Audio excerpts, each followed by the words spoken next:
하나님 말씀입니다. 오늘 나는 사명자입니다. 두 번째 시간 출애굽기 3장 1절에서 10절입니다.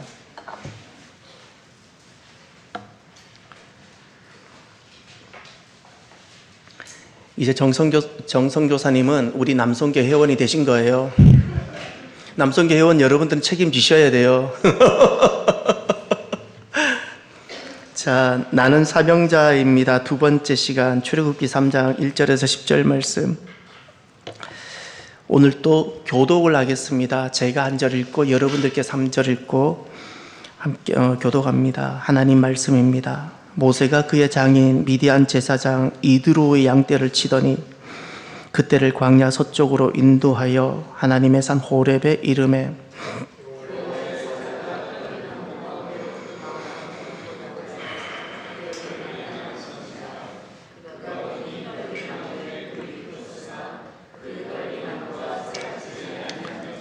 이에 모세가 이르되 내가 돌이켜 가서 이 큰 광경을 보리라. 떨기나무가 어찌하여 타지 아니하는고 하니 그때에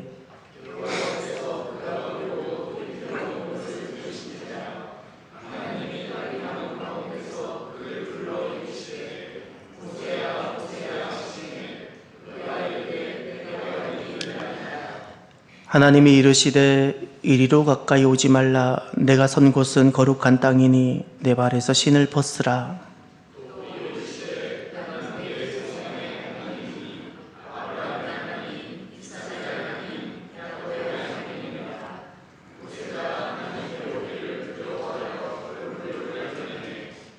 여호와께서 이르시되 내가 애굽에 있는 내 백성의 고통을 분명히 보고 그들의 감독자로 말미암아 부르짖음을 듣고 그 근심을 알고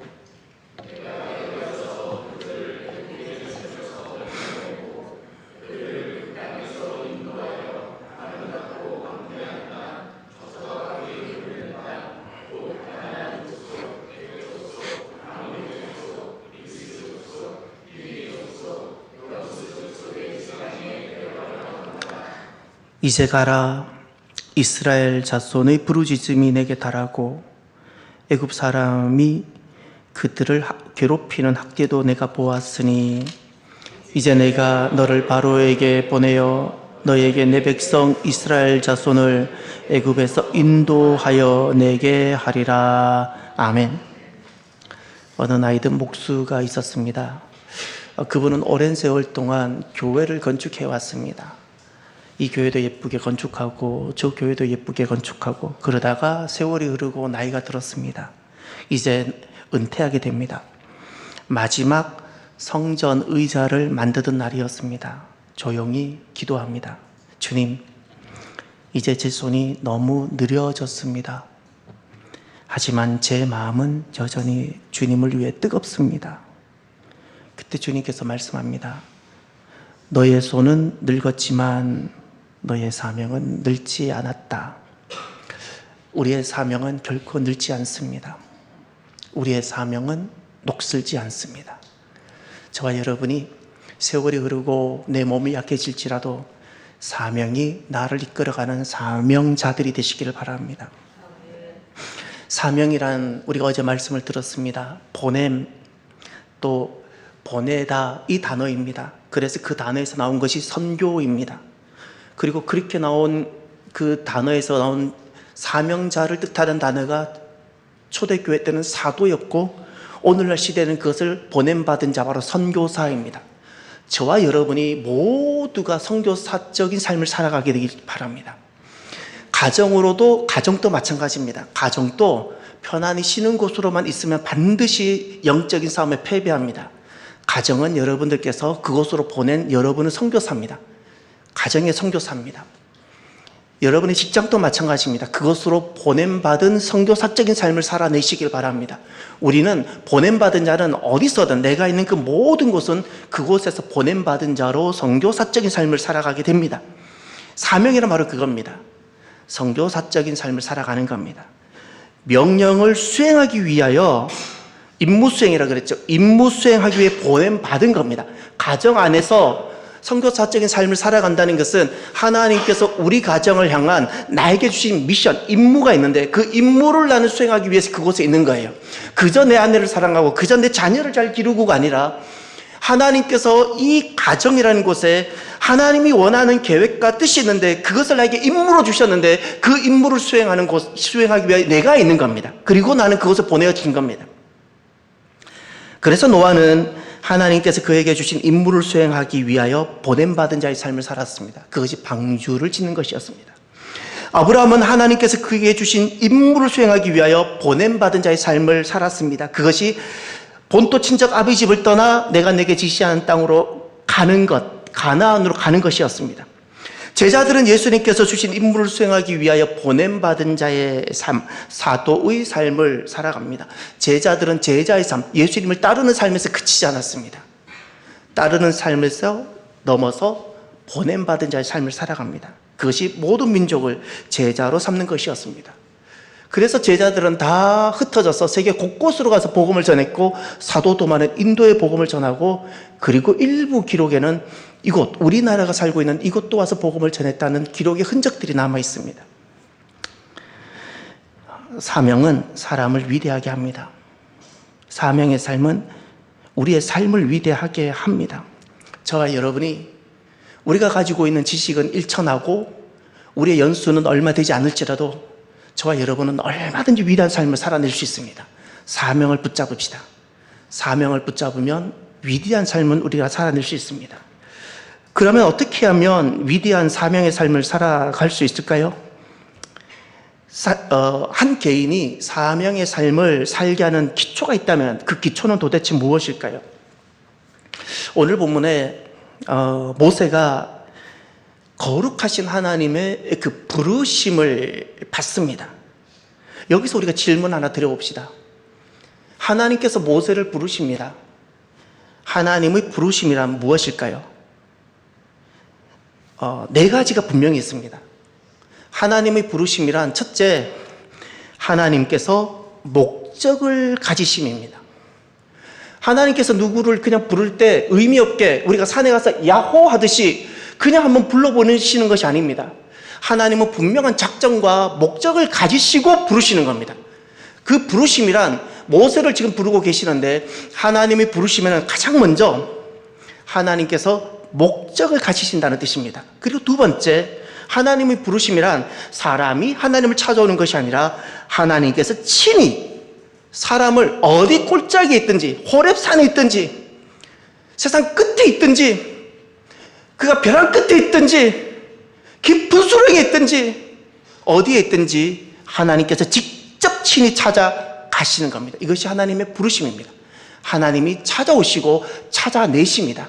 양치기 하면서 깊은 미디안 광야 속에 숨어 있을지라도 아무도 그가 어디 사는지 몰라도 하나님은 그를 아시고 찾아내십니다. 이것이 하나님의 부르심이고, 세 번째, 하나님의 부르심이란 하나님의 그 선하신 계획과 하나님의 완전한 목적을 알게 하십니다. 그냥 얘야 한번 불러보는 것이 아닙니다.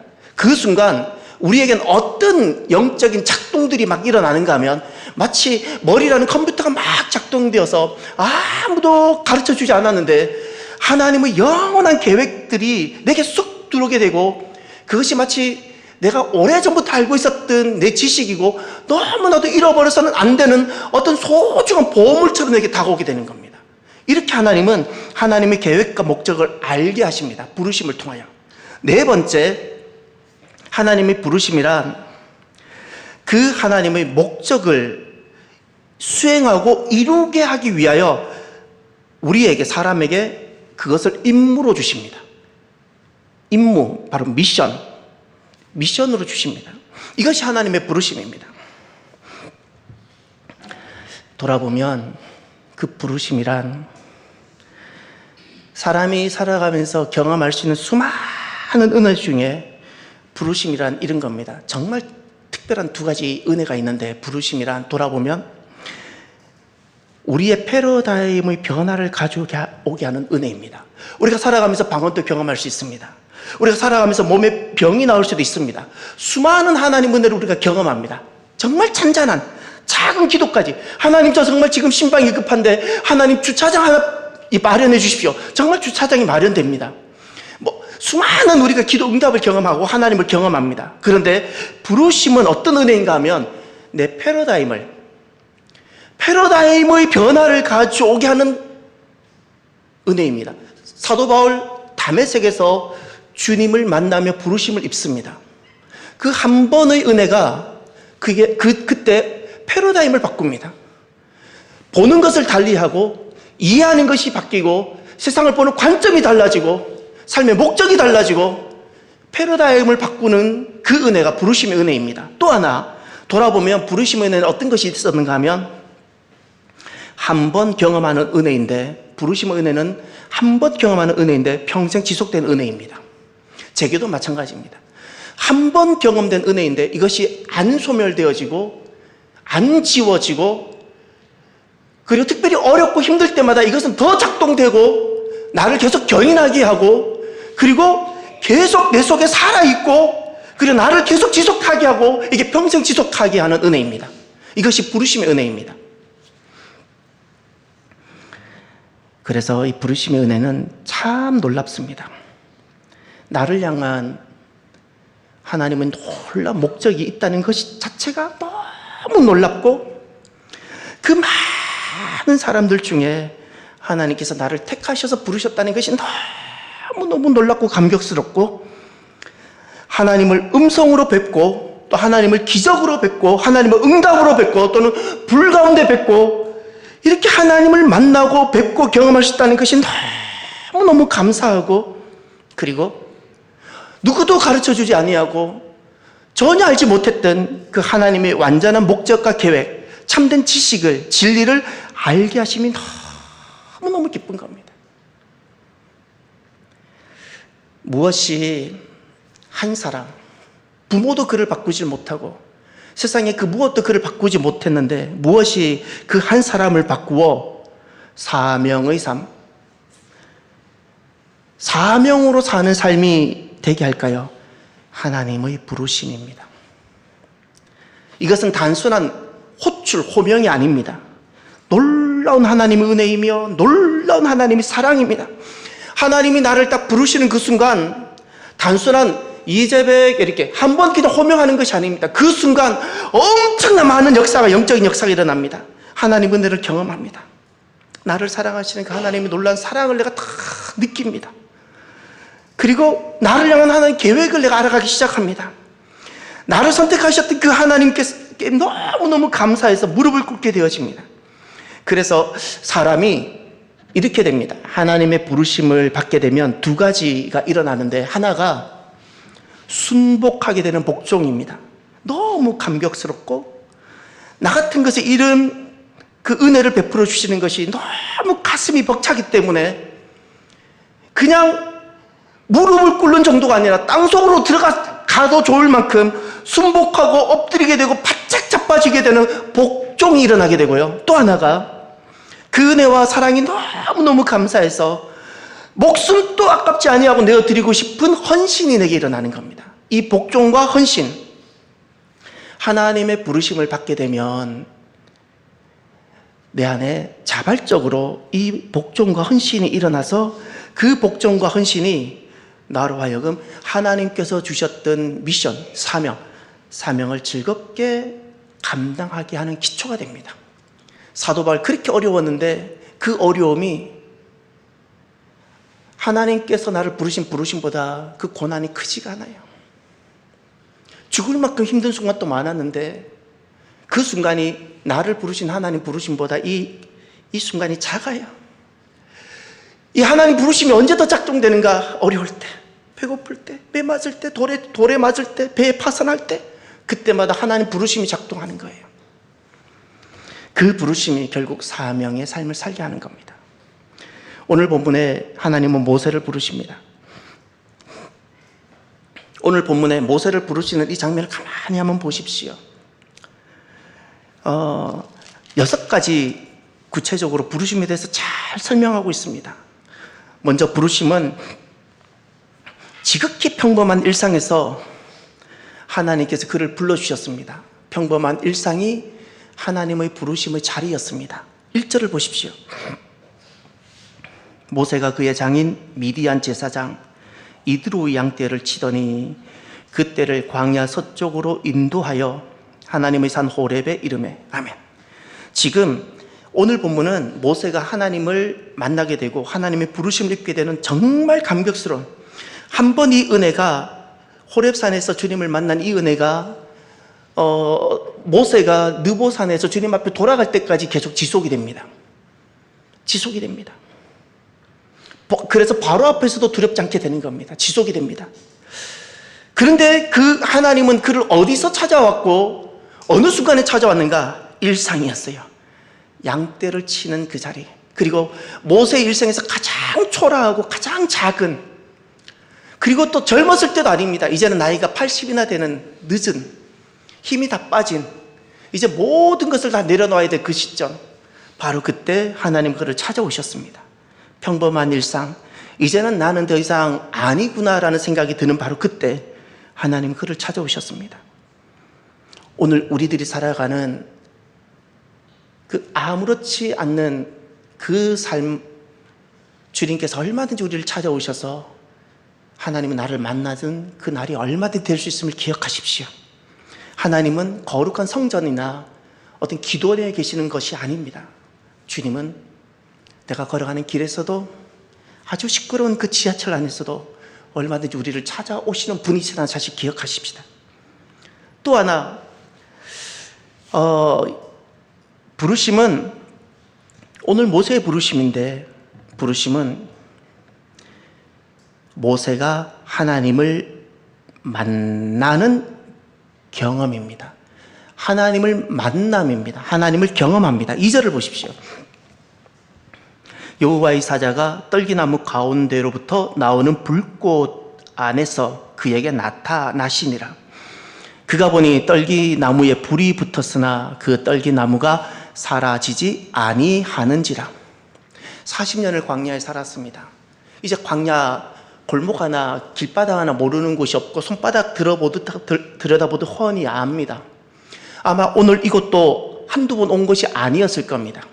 심지어 떨기나무 개수까지 알 만큼 광야의 지형이 선명했을 겁니다.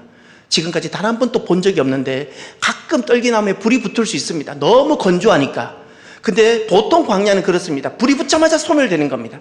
불이 확 붙자마자 사라져야 되는데 지금까지 살아오면서 들어보지도 못하고 본 적도 없는 일이 하나 일어났습니다. 떨기나무에 불은 붙을 수 있는데 그 불이 안 사라지는 거예요. 할렐루야. 안 사라지는 거예요. 하나님이 있어요.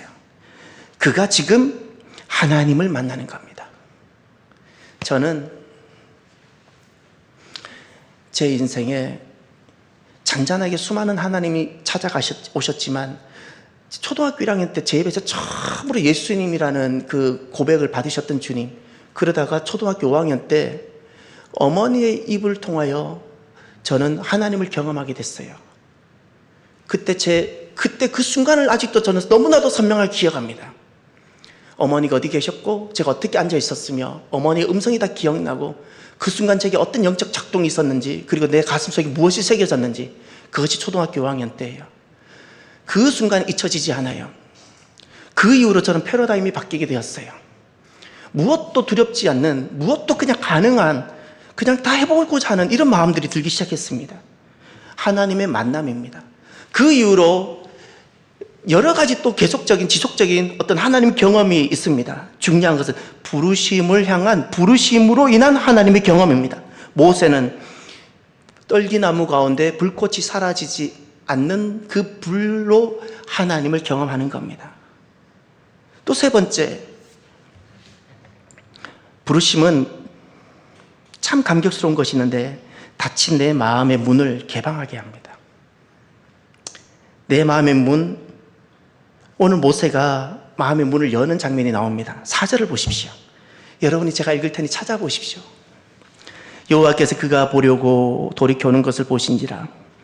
하나님이 떨기나무 가운데서 그를 불러 이르시되 모세야 모세야 합심해 그가 이르되 내가 여기 있나이다. 아멘. 모세가 내 마음의 문을 개방하는 순간이 있습니다. 보입니까? 모세는 너무 오랫동안 마음의 문을 열어보지 않았어요. 그가 왕자로 살아갈 때는 마음의 문을 열기보다 자기를 과시하며 살았어요. 그리고 자기의 신분과 힘으로 얼마든지 내 꿈과 야망을 한번 성취해보고 싶었습니다. 이스라엘 동족을 독보 해방시키고 싶어서. 근데 그것이 안 되었고 수포로 돌아갔고, 도리어 그는 왕으로부터 이렇게 추격을 하는 그런 일을 겪었고, 그는 도망자가 되었습니다. 그때부터 그는 마음을 굳게 닫게 되고, 사람이 살지 않는 두메산골 같은 곳에 가서 그는 사람을 피해서 살기 시작했습니다. 사람으로 살지만 마음을 열어본 적이 없는 겁니다. 그 누구도 자기의 마음을 아는 사람도 없습니다. 자기 아픔을 이해해 주는 사람도 없습니다. 아무도 그를 공감해 주지 않습니다. 그런 모세가 오늘 마음을 엽니다. 그 순간이 언제인가 하면 모세야, 모세야, 주님께서 그의 이름을 불러주실 때입니다. 이것은 단순히 호명이 아닙니다. 이름은 이미 그의 인격을 뜻하는 것이고, 이름을 부르는 순간 그의 삶의 전체가 거기 들어가 있는 것이고, 지난날 모세가 무엇 때문에 아파했는지, 지난날 모세가 무엇 때문에 그렇게 눈물을 흘렸는지, 지난날 모세가 어떻게 도망자의 삶을 살아가며 어떤 수모를 겪었는지, 지난날 모세가 어떻게 40년 동안 버림받은 자처럼 아무도 알아주지 않는 그런 삶을 살았는지, 아무도 알아주지 않는데 그 순간 그 모든 것이 다 읽히는 겁니다. 하나님은 아시는 겁니다. 모세를 아십니다. 그 마음을 아십니다. 눈물을 아십니다. 모세야, 모세야, 그 이름 속에 하나님은 모세를 아시는 거예요. 모세를 아세요. 그래서 모세가 이렇게 고백하죠. 내가 여기 있나이다. 이것은 부르심에 대한 단순한 응답이 아니라 마음의 문을 열었기에 고백하는 응답입니다. 예, 주님. 제가 살려고 도망도 와봤고, 내 마음이 그렇게 아프고, 내가 그냥 여기서 양치는 자로 이렇게 살아가면서 내가 마음의 문을 굳게 닫고 살았는데, 예, 주님, 제가 여기 있습니다. 예, 주님, 제가 여기 있습니다. 마음의 문을 열린 겁니다. 부르심은 굳게 닫힌 내 마음의 문을 개방하게 합니다. 네 번째, 오늘 주님께서 모세를 부르시는데 그 부르심은 전환하게 합니다. 야망, 열정을 거룩으로 전환하게 합니다. 5절을 보십시오. 하나님이 이르시되 이리로 가까이 오지 말라. 내가 선 곳은 거룩한 땅이니 내 발에서 신을 벗으라. 가까이 오지 말라고 합니다. 부르셨으면 가까이 오게 하셔야 되잖아요. 부르셨는데 오지 말라고 말씀합니다. 그리고 선언하는 것이 그겁니다. 여기는 거룩하다. 너는 신을 신고 있지 않느냐. 오려면 신을 벗으라는 겁니다. 신을 신는다는 것은 이런 겁니다. 너가 주인이고 너가 자유인이기에 너 마음대로 지금까지 살지 않았느냐. 너가 이스라엘을 구원 또 너 뜻대로 해보려고 하지 않았느냐. 너가 가지고 있는 힘과 경험으로 네가 한번 살아보려고 하지 않았느냐. 지금 나는 너의 지난날 그 모습을 원하는 것이 아니다. 너는 나의 계획이 있고 나의 구원이 있는데 나의 계획으로 올 수 있겠느냐는 겁니다. 너의 신 벗을 수 있겠느냐? 신을 벗는다는 것은 종을 말합니다. 나의 종이 될 수 있겠느냐? 나의 계획과 나의 구원에 너가 참여할 수 있겠느냐? 그것이 거룩입니다. 그것이 거룩입니다. 패러다임의 변화입니다. 나의 결심, 나의 의지에서 하나님의 계획과 하나님이 주시는 임무로 전환되는 겁니다. 이것이 부르심입니다. 다섯 번째, 오늘 모세를 부르십니다. 부르심은 이렇게 나타납니다. 하나님의 작정을 계시해 주십니다. 7절, 8절을 보십시오. 제가 천천히 읽을 테니까 여러분은 동사에 주목해서 모든 동사에 표시를 밑줄을 쳐주십시오. 여호와께서 이르시되, 그 다음부터 보세요.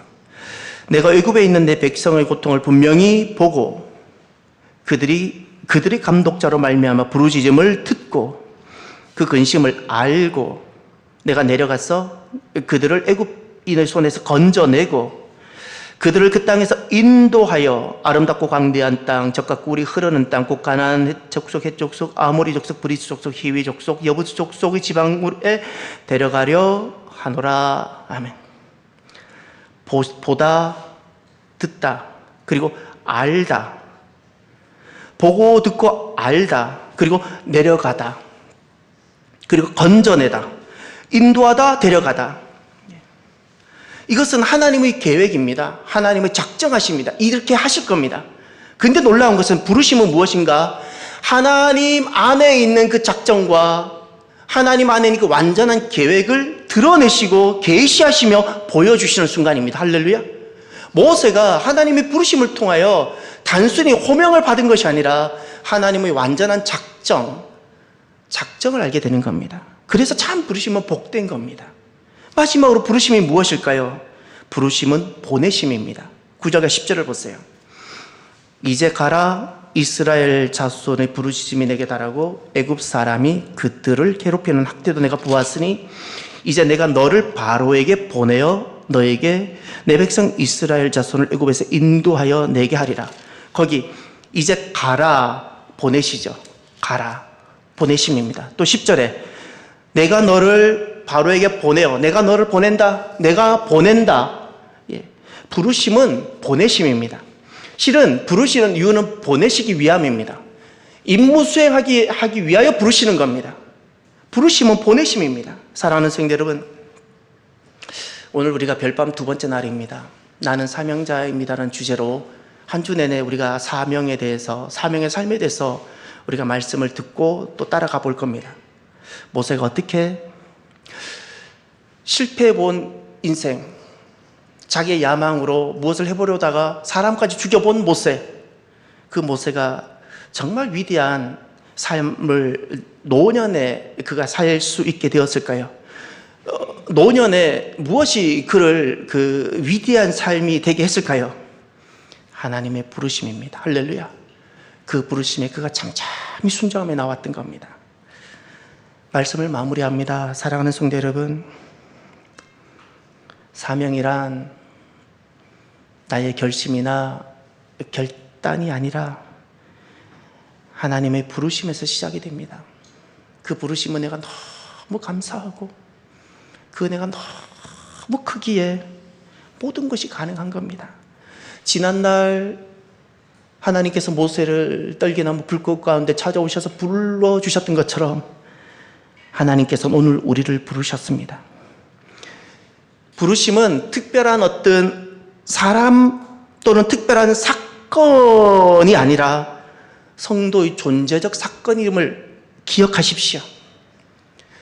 특별한 일 또는 특별한 직무, 그런 부르심이 아닙니다. 부르심은 존재적인 겁니다. 우리는 이 부르심을 왜 나와는 관계가 없거나 좀 어렵게 느끼는가 하면 부르심하면 다 목사님이나 선교사님만 생각합니다. 그런데 깊이 들어가 보면 부르심은 존재적인 겁니다. 우리는 다 부름받은 자입니다.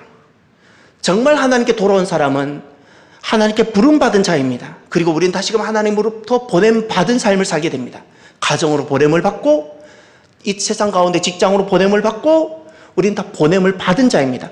보냄받은 자는 먼저 부름을 받았기에 보냄을 받는 겁니다. 우리는 내가 어떤 직업과 내가 어떤 위치에 있든지 우리는 존재적으로 부름을 받은 자이고 그리고 보냄받은 자로 살아가는 겁니다. 사랑하는 성도 여러분, 오늘 내 삶이 하나님의 부르심으로 인하여 내가 살아가는 모든 삶의 자리가 하나님께서 나를 보내신 사명의 땅이 되시기를 바랍니다. 부르심으로 절대 그치지 마시고요. 내가 하나님을 누리는 곳으로 그치지 마시고요. 하나님께서는 임무 수행을 위하여 나를 부르셨던 겁니다. 내 모든 삶이, 내 남은 삶은 보냄받은 자로, 하나님 부르심에 기초해서 보냄받은 자로 사명의 삶을 살아가는 거룩한 사람 되시기를 주의 이름으로 축원합니다. 이 시간 기도합시다. 이 시간 기도합시다. 하나님, 부르심이 내게 다시 회복되게 해주십시오. 잃어버렸던 부르심, 내게 정말 다시금 지금 간절히 필요한 부르심, 한 번 은혜가 평생의 은혜가 되는 이 부르심 사건이 다시 회복되게 하시며 하나님 나를 얼마나 사랑하시고 얼마나 나를 부르셨는지를 다시금 알게 하여 주옵소서. 주님 부르심이 회복되게 하여 주옵소서라고 먼저 기도하길 바랍니다. 기도합시다. 할렐루야. 하나님 아버지, 참으로 감사합니다. 하나님,